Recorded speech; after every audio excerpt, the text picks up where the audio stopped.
forward to pulling the special train. It was time for the photographs. Everyone was excited.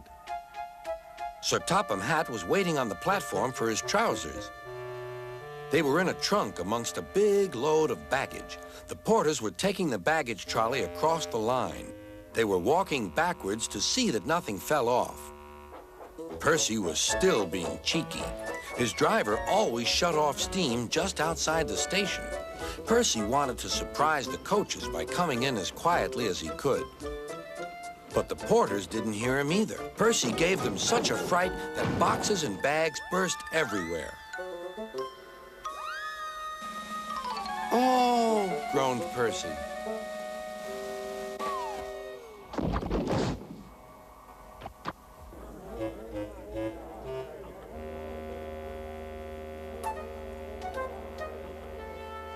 Sticky streams of jam trickled down Percy's face.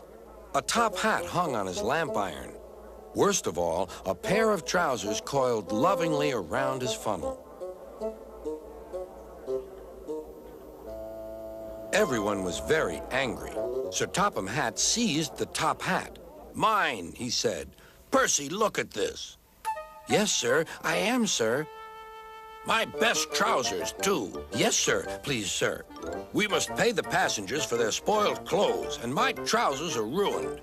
I hope this will teach you not to play tricks with the coaches." Percy went off to the yard. He felt very silly. On the way, he met James. "Hello, Percy. So you found a scarf, eh? But legs go in trousers, not funnels." And he puffed away to tell Henry the news. That evening, Thomas and Percy were resting in the shed.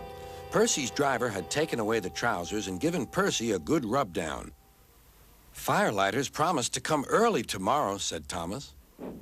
Henry arrived. He'd enjoyed taking the visitors around and now felt sorry for Percy, too. "Driver says the weather will be warmer tomorrow. You won't need a scarf, Percy." "Certainly not," replied Percy. "Engines don't need scarves. Engines need warm boilers. Everyone knows that."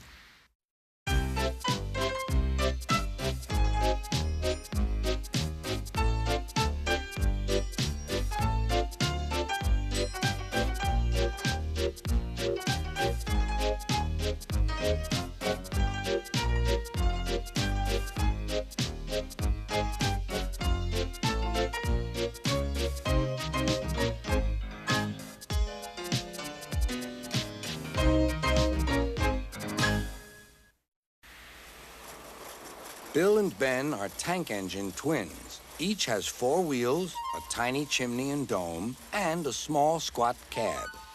Their freight cars are filled with china clay. It is needed for pottery, paper, paint, and many other things.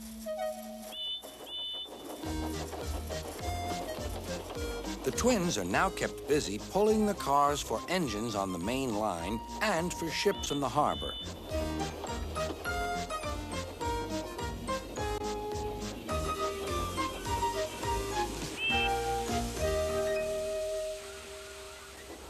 One morning, they arranged some cars and went away for more.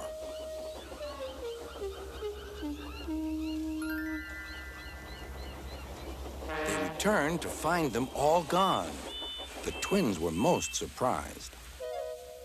Their drivers examined a patch of oil. "That's diesel," they said. "It's a wattle?" asked Bill. "A diseasel, I think," replied Ben. "There's a notice about them in our shed. Coughs and sneezels spread diseasels. You had a cough in your smoke box yesterday. It's your fault the diseasel came." "It isn't. It is." "Stop arguing, you two," laughed their drivers. "Let's go and rescue our freight cars." Bill and Ben were horrified. "But the diseasel will magic us away like the freight cars." "He won't magic us," replied their drivers. "We'll more likely magic him." "Listen, he doesn't know you're twins, so we'll take away your names and numbers, and then this is what we'll do." Puffing hard, the twins set off on their journey to find the diesel.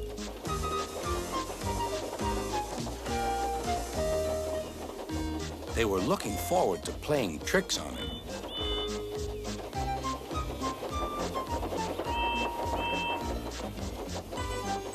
Creeping into the yard, they found the diesel on a siding with the missing cars. Ben hid behind, but Bill went boldly alongside.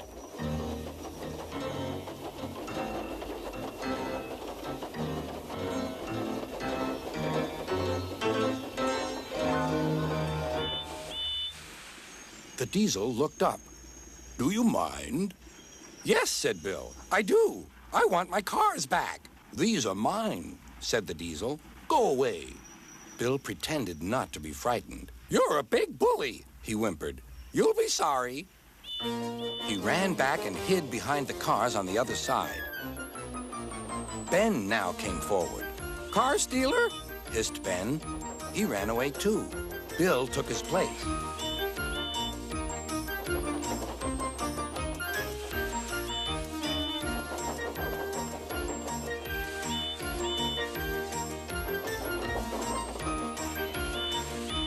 This went on and on till the diesel's eyes nearly popped out. "Stop, you're making me giddy." The two engines gazed at him. "Are there two of you?" "Yes, we're twins." "I might have known it." Just then, Edward bustled up. "Bill and Ben, why are you playing here?" "We're not playing," protested Bill. "We're rescuing our cars," squeaked Ben. "Even you don't take our cars without asking, but this diesel did." "There's no cause to be rude," said Edward severely. "This engine is a Metropolitan Vickers diesel electric Type 2. The twins were most impressed. "We're sorry, Mr. "Never mind," the diesel smiled. "Call me Boko. I'm sorry I didn't understand about the cars." "That's all right then," said Edward. "Now off you go, Bill and Ben. Fetch Boko's cars, then you take this lot." "There's no real harm in them," he said to Boko, "but they're maddening at times." Boko chuckled. "Maddening," he said, "is the word."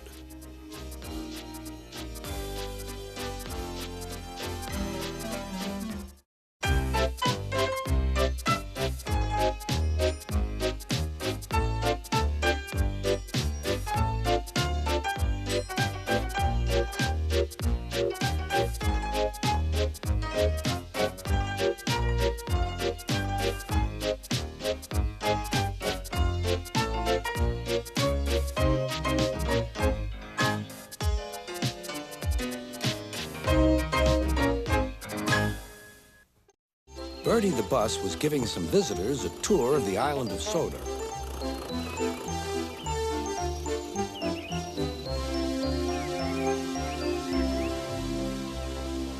It was their last afternoon, and Edward was preparing to take them to meet Bill and Ben. He found it hard to start the heavy train. "Did you see him straining?" asked Henry. "Positively painful," remarked James. "Just pathetic," grunted Gordon. "He should give up and be preserved before it's too late." "Shut up," burst out Duck. "You're all jealous. Edward's better than any of you."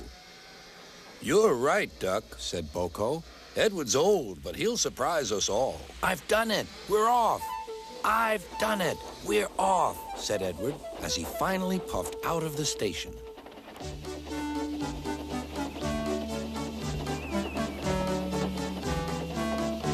Bill and Ben were delighted to see the visitors. They loved being photographed. Later, they took the party to the China Clay Works in a brake van special.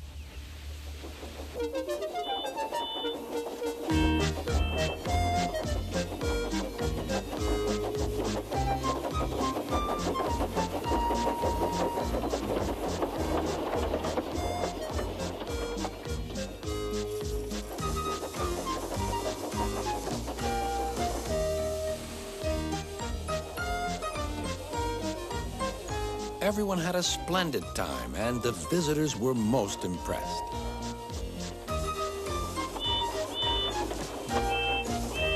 Then Edward took the visitors home.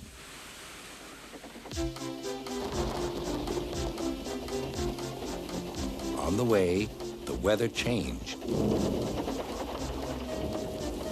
Wind and rain buffeted Edward, His sanding gear failed, and his fireman rode in front, dropping sand on the rails by hand. Suddenly, Edward's wheels slipped fiercely, and with a shrieking crack, something broke. The crew inspected the damage. Repairs took some time.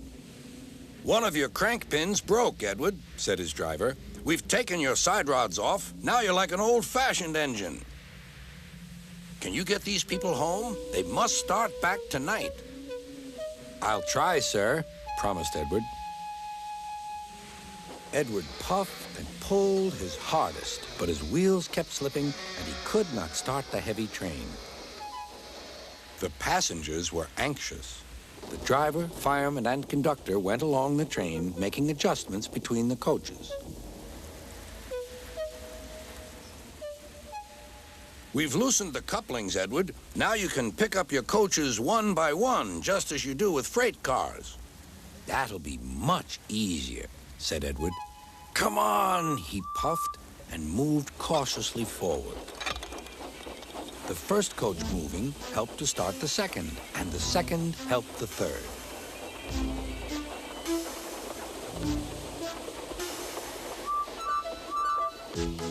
"I've done it! I've done it!" puffed Edward. "Steady, boy," warned his driver. "Well done, boy! You've got them! You've got them!" And he listened happily to Edward's steady beat as he forged slowly but surely ahead. At last, battered, weary, but unbeaten, Edward steamed in. Henry was waiting for the visitors with the special train. Beep, beep! Sir Topham Hat angrily pointed to the clock, but excited passengers cheered and thanked Edward, his driver, and fireman.